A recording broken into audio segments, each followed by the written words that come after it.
Hello बच्चों, जे M S 2025 जनवरी attempt का 22 जनवरी का इवनिंग शिफ्ट का पेपर है। देखो इसमें बोल रहा है आइडेंटिफाई द होमोलेप्टिक कॉम्प्लेक्सेस।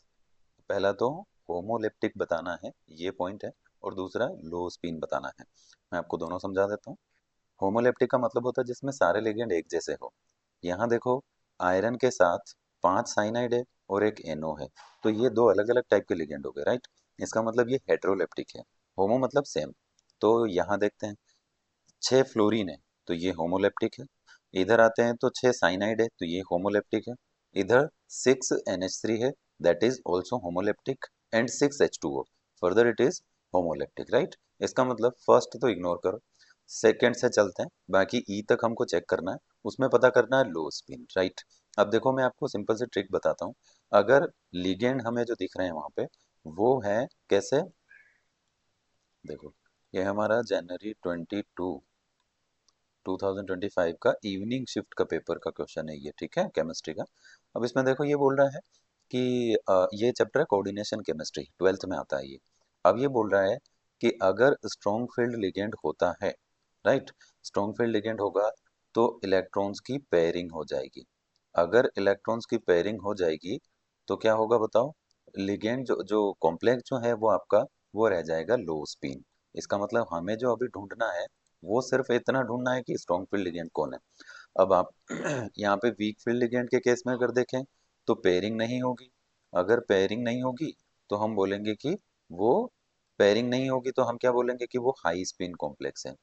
अब ये पेयरिंग क्या होती है, ये पेयरिंग डी सबशेल में जो इलेक्ट्रॉन बचे रह जाते हैं ना, उनकी होती है। अगर मैं आयरन का एग्जांपल लूँ यहाँ पे, और इसमें मैं आपको पूरा डिटेल में समझाऊं, तो यहाँ देखो साइनाइड है, फिर 4- है। अब वो कह रहा है कि इसका ऑक्सीडेशन नंबर फाइंड कर लो आयरन का।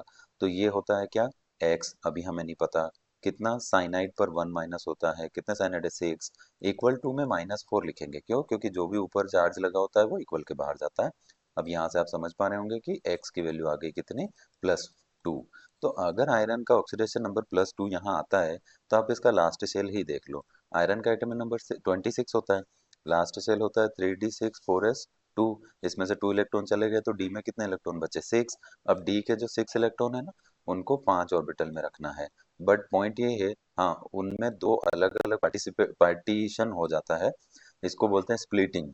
तो जब स्प्लिटिंग हो जाती है तो 2 ऑर्बिटल ऊपर जिनको Eg बोलते हैं, और 3 ऑर्बिटल नीचे जिनको T2G बोलते हैं।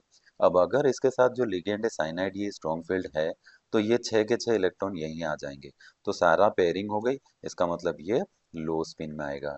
तो अब समझ जाओ कि जो सी ऑप्शन है वो भी लो स्पिन है, और डी ऑप्शन, डी में भी NH3 दे रखा है, तो NH3 में भी ऐसा ही होता है बेटा, NH3 भी स्ट्रॉन्ग फील्ड लिगेंड है।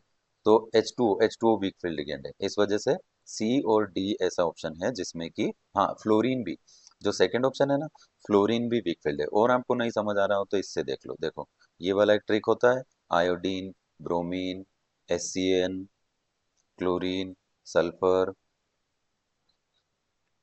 फ्लोरीन, OH-, OX2- ऑक्सलेट, ऐसे ही और आगे चलते हैं, H2O। तो ये देखो, ये सब वीक फील्ड लिगेंड्स है बेटा, ये स्पेक्ट्रोकेमिकल सीरीज आपको पढ़ना पड़ेगी। और आप अगर उसमें से देखोगे ना, तो ये सब वीक फील्ड लिगेंड है। इनके बाद वाले सारे ही क्या है, स्ट्रॉन्ग फील्ड। जैसे ये आता है, NSC होता है, EDT होता है, और NH3 होता है, एथिलीन डायमीन होता है, CN साइनाइड होता है, और CO होता है। सबसे स्ट्रॉन्ग फील्ड लिगेंड CO होता है।